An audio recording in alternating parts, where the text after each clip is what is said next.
하나님 말씀 봅니다. 하나님 말씀 아가서 7장 10절에서 8장 4절까지 보겠습니다. 7장 10절에서 8장 4절까지 같이 읽겠습니다. 나는 내 사랑하는 자에게 속하였도다. 그가 나를 사모하는구나. 내 사랑하는 자야, 우리가 함께 들로 가서 동네에서 요숙하자. 우리가 일찍이 일어나서 포도원으로 가서 포도움이 돋았는지 꽃술이 퍼졌는지 석류꽃이 피었는지 보자. 거기에서 내가 내 사랑을 내게 주리라. 합한 채가 향기를 뿜어내고 우리의 문 앞에는 여러 가지 귀한 열매가 새것 묵은 것으로 마련되었구나. 내가 내 사랑하는 자 너를 위하여 쌓아둔 것이로다. 내가 내 어머니의 젖을 먹은 오라비 같았더라면 내가 밖에서 너를 만날 때에 입을 맞추어도 나를 업신여길 자가 없었을 것이라. 내가 너를 이끌어 내 어머니 집에 들이고 내게서 교훈을 받았으리라. 나는 향기로운 술 곧 석류즙으로 내게 마시게 하겠고 너는 왼팔로는 내 머리를 고이고 오른손으로는 나를 안았으리라. 예루살렘 딸들아, 내가 너희에게 부탁한다. 내 사랑하는 자가 원하기 전에는 흔들지 말며 깨우지 말지니라. 아멘.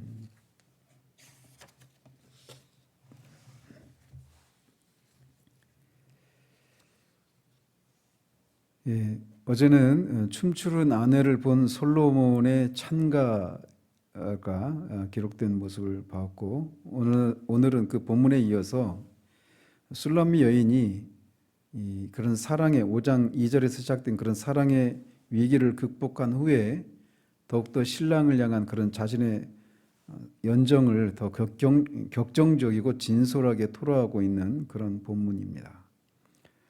그 가운데서 10절에서 13절까지는 술람미 여인이 매우 어떤 적나라한 그런 표현을 사용해서 솔로몬을 향한 그런 사랑의 마음을 표현하고 있습니다.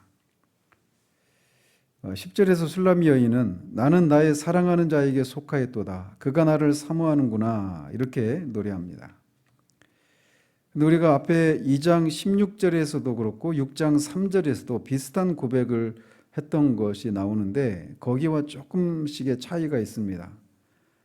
2장 16절에서는 내 사랑하는 자는 내게 속하였고 나는 그에게 속하였다. 이렇게 고백하고 있고 6장 3절에서는 나는 내 사랑하는 자에게 속하였고 내 사랑하는 자는 내게 속하였다. 이렇게 고백합니다. 그러니까 좀 순서가 다르죠. 2장 16절에서는 내 사랑하는 자가 내게 속했다.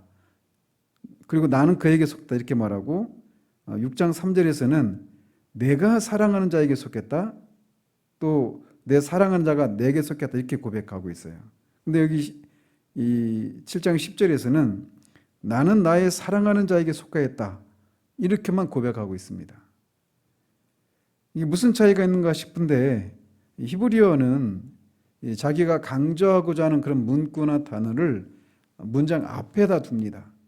그러니까 2장 16절에서 내 사랑하는 자가 나에게 속했다. 이 말은 강조점이 뭐냐면 사랑하는 자가 내게 속했다.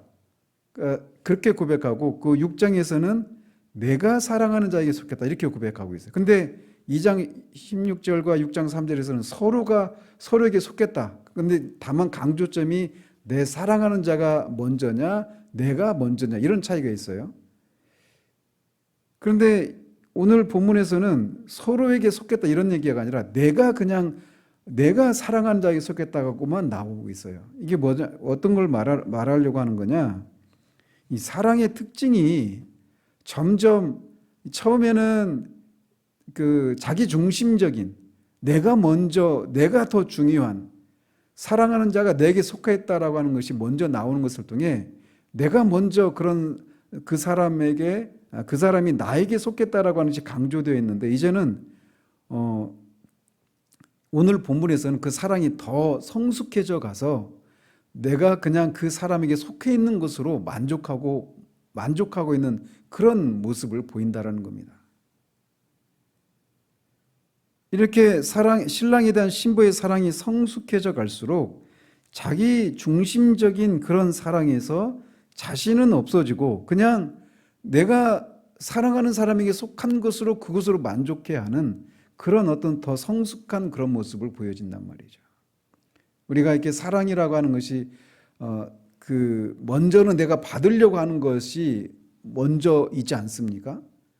그리고 그렇게 내가 사랑을 받으면 받은 만큼 주는 것, 기브 앤 테이크, 그러니까 테이크 앤 기브죠, 그죠? 먼저 받고 주는 이런 것에 우리가 익숙해져 있단 말이죠. 근데 좀 더 성숙한 사람은 내가 주고 또 주는 것으로 그치지 않고 그 준 만큼 또 상대방이 나에게 주기를 바라는 그런 마음이 있단 말이에요. 그런데 더 성숙해지면 내가 주는데 그 사람이 나한테 주든 말든 주는 것으로, 그 사람을 내가 너무나 사랑하기 때문에 내가 주는 것으로 그냥 만족해하는, 이런 것이 더 성숙한 모습이란 말이죠. 그래서 이런 사랑의 고백이 점점 두 사람 사이의 사랑이 이렇게 성숙해져 가고 있는 것을 이런 고백을 통해서 우리에게 보여주고 있는 것이죠. 이것은 우리 신자와 그리스도와의 관계에서도 마찬가지입니다. 우리는 하나님의 영광을 위해서 내가 하나님께 내 삶을 바치겠다 이렇게 시작되지 않습니다. 신앙은 기본적으로 하나님으로부터 내가 무엇인가를 받는 것으로부터 시작이 돼요. 그래서 그게 내 영혼의 구원의 문제든 아니면 내 인생의 어떤 어려움을 해결하는 문제든 무엇인가 내가 받는 것으로부터 시작된단 말이죠.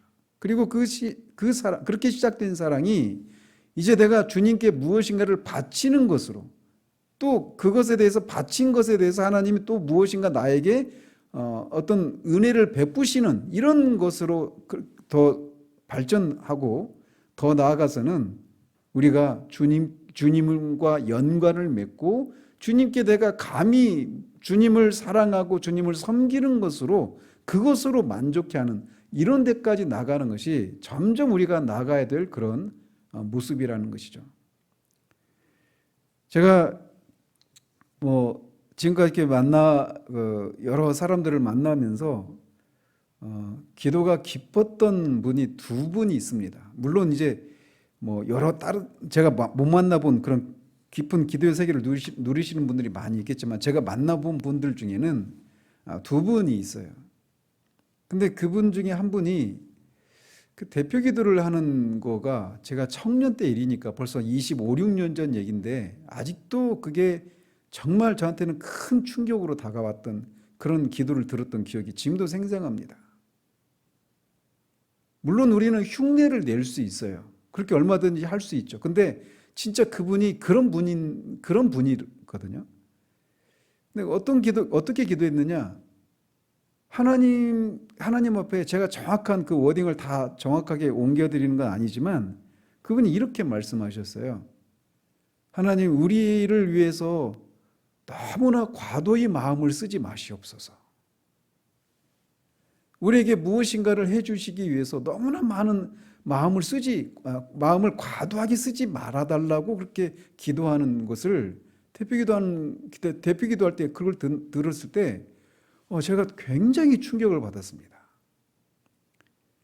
하나님 앞에 우리는 무엇인가를 해주시기를, 무엇인가를 해드리겠다라고 하는 이런 고백을 드리는데, 그런 고백 속에는 항상 뭐냐면 내가 하나님을 위해서 무엇인가 한 것만큼 하나님이 나에게 무엇인가를 해주시기를, 이런 바라는 마음이 깔려있단 말이에요, 밑자락에.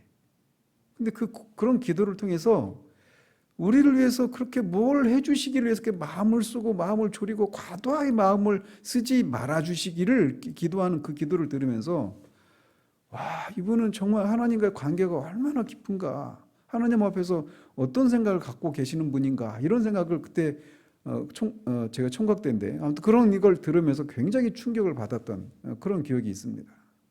사랑은 그런 거라는 거죠. 우리가 사람과의 관계에서도 마찬가지죠. 남편을 향해서든 아내를 향해서든 어떤 사람을 향해서든 항상 이렇게 give and take 또는 take and give, give and take, 그런데 이제 기부만 남는, 이런 모습이, 이런 고백 속에 우리가 이런 고백 속에서 그런 사랑이 점점 그렇게 성숙해져 가야 된다라고 하는 이런 교훈을 받게 됩니다. 그러면서 그녀는 신랑에게 내 사랑하는 자야, 우리가 함께 들러 가서 동네에 유숙하자라고 제안을 합니다. 지금까지는 신랑이 신부에게 제안을 해왔었는데 여기서는 이제 그 신부가 수동적인 자세에서 벗어나서 자발적으로 신랑에게 제안을 합니다. 그리고 이런 제안은 신부가 신랑과 함께 주변의 무리들로부터 떠나서 자신들만의 그런 호젓한 장소에서 밤을 보내기를 요청하고 있는 겁니다. 13절과 관련해서 본다면 부부간의 그런 사랑을 나누고자 하는 열망을 가지고 이렇게 제안을 하고 있는 거예요. 이것은 우리가 영적으로 해석을 하자면 우리가 주위에 방해 없이 주님과 깊은, 주님과만 그런 영적인 교제를 나누고자 하는 그런 성도의 간절한 바람을 상징하는 표현이라고도 이해할 수 있겠습니다. 계속해서 그녀는 우리가 일찍이 일어나서 포도원으로 가서 포도움이 돋았는지 꽃술이 퍼졌는지 석류꽃이 피었는지 보자. 거기에서 내가 내 사랑을 내게 주리라. 이렇게 제안을 이어갑니다. 이것은 이제 간밤에 신부와 신랑이 함께 밤을 보낸 후에 아침에 포도원에서 맞이하는 그런 산책이나 이런 것을 나누고자 하는 이런 마음을 표현하고 있는 거예요. 그래서 계속해서 이어지는 논조는 그녀가 솔로몬에게 사랑을 주고자 하는 것에 초점이 가 있다라고 하는 것이 우리의 주목을 끌게 됩니다. 이것은 사도행전에서 사도가 말하고 있는 것처럼 받는 것보다 주는 것이 더 복되다라고 하셨던 이 주님의 말씀을 우리에게 기억나게 해주는 것이라고 할 수 있겠습니다. 그러면서 내가 내 사랑을 내게 주리라 이렇게 말을 하는데 이거는 굉장히 어떤 정신적인 사랑만을 가리키는 것이 아니라 1차적으로는 이 신랑과 그런 성적인 그런 연합을 이루기를 원하는 이런 마음을 이렇게 표현하고 있는 것이라고 할 수 있습니다. 13절에 등장하는 합환체라고 하는 말이 바로 그것입니다. 이 합환체라고 하는 게 합할 합자에다 기쁠 환자 나물 채자입니다. 그러니까 기쁨을 합해주는 나물 이런 뜻이에요. 문자적으로 한자어가 이렇게 해석을 하면. 그래서 이 창세기 30장 14절에 처음 이 합환체라고 하는 단어가 이 식물이 등장을 하는데 이것은 이 근동 지역에서 어떤 성적인 그런 흥분을 돋구는 어떤 최음제와 같은 역할을 하거나 또는 정력을 강화시켜서 임신을 촉진하는 그런 약재로 쓰였던 그런 식물입니다. 그래서 이거를 일명 사랑초 이렇게 부르기도 하는 그런 식물인데 그 향기를 뿜어낸다 이렇게 말을 하고 있어서 적나라하게 이렇게 신랑과 그런 성적인 연합을 나누기를 원하는 이런 마음을 이렇게 표현하고 있는 것입니다. 그러면서 그 합환체뿐만 아니라 여러 가지 오래되고 새롭게 된 그런 귀한 열매를 사랑하는 자를 위해서 많이 쌓아두었다 이렇게 말을 합니다. 이것을 영적으로 해석하자면 그리스도의 영적인 신부된 그런 성도가 주님을 기쁘시게 하기 위해서 많은 열매를 쌓는, 주님을 기쁘시게 하는 열매는 다른 것이 아니라 주님을 닮은 그런 모습이 되어지는 겁니다. 주님을 닮은 모습을 가장 잘 표현하고 있는 모습이 있다면 성령의 열매를 맺는 거죠. 성령의 열매를 포함해서 우리가 주님을 위한 봉사, 선행이라고 하는 그런 열매를 충만하게 준비하는 것, 이것이 주님을 기쁘시게 한 성도의 열매라고 말할 수 있습니다. 이어지는 1절에서 3절은 이 전날 사랑의 교감을 만끽하지 못했던 아쉬움을 고백함으로써 이 자신의 그런 연정을 토로하고 있는 부분입니다. 그래서 그런 고백을 통해 솔로몬을 향한 술람 여인의 사랑이 얼마나 뜨거운지를 나타내주고 있어요. 솔로몬을 신랑으로 맞이한 술람 여인의 마음은 언제 어디서나 그와 은밀한 사랑의 교제를 나누는 것에 있습니다. 1절은 바로 그런 그녀의 심정을 이 당시의 풍습에 빗대어서 잘 나타내주고 있습니다. 이 술람 여인은 솔로몬이 이 자신의 어머니의 그 오라버니 같았으면 좋겠다 이렇게 말을 하고 있습니다. 이것은 실제로 신랑이 오라비이기를 바라는 것이 아니라 이 당시 풍습은 친형제나 자매들만이 이게 공개적인 자리에서 공개적으로 입을 맞출 수 있는 그런 권리가 있었다고 합니다. 그러니까 이렇게 말하고 있는 것은 이렇게 사람들이 있는 자리에서라도 입맞춤을 할 수 있는 그런 정도로 친밀한 관계이기를 바라는 마음을 이렇게 빗대어서 표현하고 있는 거예요. 그래서 솔로몬이 자신의 오라버니라면 공개적으로 입을 맞출 때 다른 사람들이 자신을 업신여기지 않을 것이다. 근데 그렇지 않아서 너무 안타깝다, 아쉽다 이렇게 얘기를 하고 있는 거예요. 그리고 또 2절에서는 술람 여인이 신랑을 자기 어머니의 집에 드리고 싶다라고 비력을 합니다. 술람 여인은 이 솔로몬이 분주한 그런 복잡하고 분주한 왕궁을 떠나서 솔로몬과 단 둘만의 그런 친밀한 교제를 나눌 수 있기를 원하고 있는 것입니다. 그러면서 그렇게 둘이 있을 때 그런 어떤 성적인 관계를 맺는 이런 것에서 그치는 것이 아니라 그에게서 교훈을 받겠다, 받을 수 있으면 좋을 걸 이렇게 말을 하고 있는 겁니다. 즉 솔로몬은 전에도 없고 후에도 없는 하나님이 주신 그런 지혜로 인해서 가장 지혜로운 그런 왕이었는데 그 술람 여인은 그런 솔로몬으로부터 지혜를 받고 자신도 더 지혜롭고 현숙한 여인이 되기를 원하는 마음을 이렇게 표현하고 있는 겁니다. 이것은 우리가 주님과 사랑의 교제를 나눈다라고 할 때 이것도 역시 마찬가지입니다. 그냥 우리가 영적으로 또는 정신적으로 충만해지고 어떤 흥분을 느끼고 기쁨을 누리고 이런 것이 전부가 아니라 그 주님으로부터 우리가 모든 지혜가 충만히 거하는 그 주님으로부터 주님의 뜻이 무엇인지를 배우고 주님이 무엇을 원하시는지 이런 것들을 배우고 더 주님을 닮고 주님을 더 알기를 원하는 이런 마음을 우리가 가져야 한다라고 하는 것을 우리에게 교훈해 줍니다. 그저 깊은 기도를 통해서 어떤 엑스타시를 경험하고 하는 것이 그 성숙한 신앙의 인의 모습이 아니라 그것도 있어야 되겠지만 주님의 말씀을 배워서 말씀을 통해서 주님을 알고 주님의 뜻을 알고 주님을 닮아가는 그런 것, 이런 것이 성도에게 있어야 될 성숙하고 건강한 그런 소망이라고 할 수 있겠습니다. 그러면서 그녀는 그곳에서 솔로몬으로부터 지혜의 가르침을 듣고 그에게 석류로 만든 술을 마시게 하고 그가 왼팔로 자신의 머리를 고이고 오른손으로는 그를 안았을 것이다. 그랬으면 좋겠다. 이런 것을 그렇게 그런 그와 은밀한 교제를 나누고 싶은 마음을 그렇게 표현하고 있습니다. 그러면서 그녀는 그와의 이런 기쁨의 교제를 방해를 받지 않고 나누고 싶어서 예루살렘의 딸들에게 자신이 사랑하는 자가 원하기 전에는 흔들지 말고 깨우지 말라고 요청하며 노래를 마칩니다.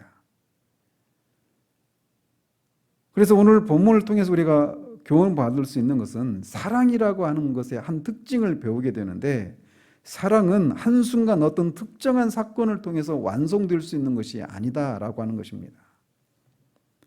그래서 아까도 앞에서도 말씀드린 것처럼 내가 받는 것이 주안점이 되어 있는 사랑이 그렇게 시작되다가 내가 주는 것, 그럼에도 불구하고 또 주는 만큼 받아야 된다라고 하는 그런 생각, 그러나 더 나아가서 주기만 하는 것으로도 충분한, 왜? 그를 너무 사랑하니까. 그래서 이 사랑이라고 하는 것은 어느 한순간 그냥 어떤 이벤트를 통해 가지고 어떤 사건을 통해 가지고 그게 완성되는 것이 아니라 점점 그렇게 성숙하고 완전한 그런 모습으로 점점 자라가고 지속된다라고 하는 것을 이렇게 보여주게 됩니다. 우리가 보게 됩니다. 우리가 그런 어떤 기사를 읽잖아요. 그 남녀간에 서로 연애를 하고 사랑하면 이 사랑의 호르몬이 18개월 동안 분비된다고 합니다. 그리고 그 사랑의 호르몬이 분비가 안 된다라는 거예요. 그래서 그 후에는 그냥 정으로 산다 이런 식의 얘기를 하는데 사랑은 그런 게 아니라는 거죠.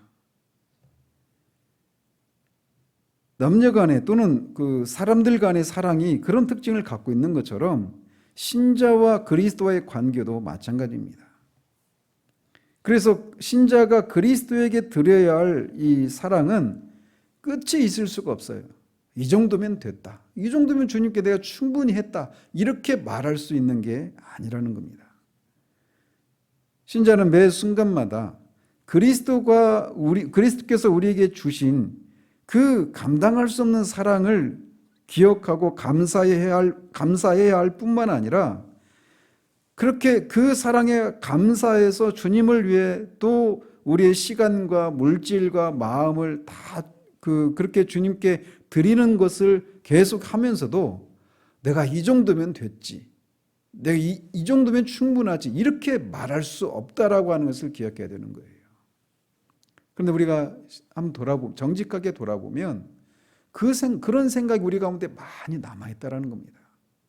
그래서 이 정도 했으면 주님도 나에게 이 정도는 해주셔야 되는 거 아닌가라고 하는 생각이 주님을 섬기고 주님을 사랑하는 과정 속에 그런 생각이 깔려 있기 때문에 때로는 우리가 원하는 대로 삶이 풀려나가지 않고 이런 것 속에서 어떤 막 의기소침해지고 또는 불평과 불만이 이렇게 우리 안에서 생겨나는 이런 것들이 바로 이렇게 우리가 점점 주님을 향한 사랑이 더 성숙해져 가야 되는 사람이구나라고 하는 것을 보여주는 그런 한 모습이라고 할 수 있단 말이죠. 그런데 그 사랑은 어떤 영적인 체험 한 번을 통해서 그 지점에 도달하는 것이 아닙니다. 매일매일의 삶을 통해서 우리가 점점 성숙해져 가고 완전해져 가는 그런 과정을 거치게 된다라는 거예요. 따라서 자신이 한때 우리가 에베소서 그 계시록의 에베소 교회를 향한 주님의 편지도 한번 이미 살폈고 또 앞으로도 살피겠지만 잃어버린 첫사랑을 회복하라고 한 이 주님의 말씀이 그게 우리가 주님을 향한 사랑의 최고조 어떤 기준점이 되기 때문에 첫사랑을 회복하라고 말씀하시는 게 아니에요. 우리는 종종 그런 생각을 하죠. 지금 내가 주님을 향한 사랑이 또 나를 향한 주님의 사랑을 내가 지금 현재적으로 누리지 못하고 있는 이런 것을 보면서 내가 그때가 가장 내 영적으로 최고조였는데 주님의 그 사랑을 내가 가장 최고로 현실적으로 너무 깊이 누리고 좋았었는데 그러면서 그때로 돌아가야 될 것처럼 생각하는데 그건 시작에 불과합니다. 왜? 사랑은 내가 그때가 가장 최고조였다라고 말할 수가 없어요. 그 정도면 충분했다라고 말할 수 있는 때가 없단 말이죠. 사랑은 계속 성숙해져 가고 완전을 향해 가야 되기 때문에 그렇습니다. 이 신랑을 향한 이 술람미 여인의 이 사랑의 고백과 그가 신랑에게 무엇인가를 자기의 사랑을 주고자 하는 이런 모습 속에서 사랑이라고 하는 것이 바로 그런 특징을 가지고 있다라고 하는 것을 우리가 교훈받게 됩니다. 이 아침에도 우리가 주님 앞에 기도하면서 우리가 정말 정직하게 우리 자신을 돌아보면서 정말 이렇게 우리를 주님을 향해 주님이 우리에게 무엇인가를 해주시는 것이 우리가 바라는 대로 그렇게 되어지지 않아도 우리의 사랑의 섬김을 통해 주님이 기뻐하신다라면 그것으로 족할 수 있는 그런 사람이 되어지기까지 우리를 포기하지 마시고 우리를 그렇게 이끌어 주시기를 바라는 그런 소원함들을 아뢰는 그런 시간들을 주시길 바랍니다. 기도하겠습니다. 하나님 아버지, 이 술람미 여인이 처음 솔로몬과 사랑을 시작했을 때의 모습보다 점점 이 사랑이 성숙해져 가는 그런 모습을 오늘 본문을 통해 우리가 다시금 확인하게 됩니다. 우리가 얼마나 받은 만큼 주는 것에 익숙해져 있는지요. 또 우리가 주었으면 상대방도 우리에게 무엇인가를 상대방으로부터 받기를 원하는 그런 거래 방식에 얼마나 우리가 익숙해져 있는 사람인가를 다시금 돌아보게 됩니다. 사랑은 다 그렇게 받는 것으로도 시작하고 좀 더 성숙하면 받은 것만큼 주는 그런 사람이 되는 것이 되고 그런 속에서도 여전히 내가 무엇인가 준 것에 대해서 상대방도 나에게 무엇인가를 주기를 바라는 마음이 깔려 있는 것이 일반적인 모습임을 주님 앞에 고백을 드립니다. 그러나 우리가 더 나아가야 될 것은 그렇게 준 것에 대해서 상대방이 나에게 무엇인가 주지 않아도 상대방을 사랑하기 때문에 기꺼이 내 자신을 희생하고 드리는 그 자체로 우리가 만족하는 데까지 나아가는 우리들 될 수 있도록 주님 도와주시옵소서. 사람을 향해서도 주님을 향해서도 우리가 그런 사람들 되어지기를 소원합니다. 이 하루도 그 지점을 향해 우리를 그렇게 인도하시는 하나님 앞에서 잠잠히 배우고 인내하는 그런 우리들 될 수 있기를 소원하고 우리 주 예수 그리스도 이름으로 기도합니다. 아멘.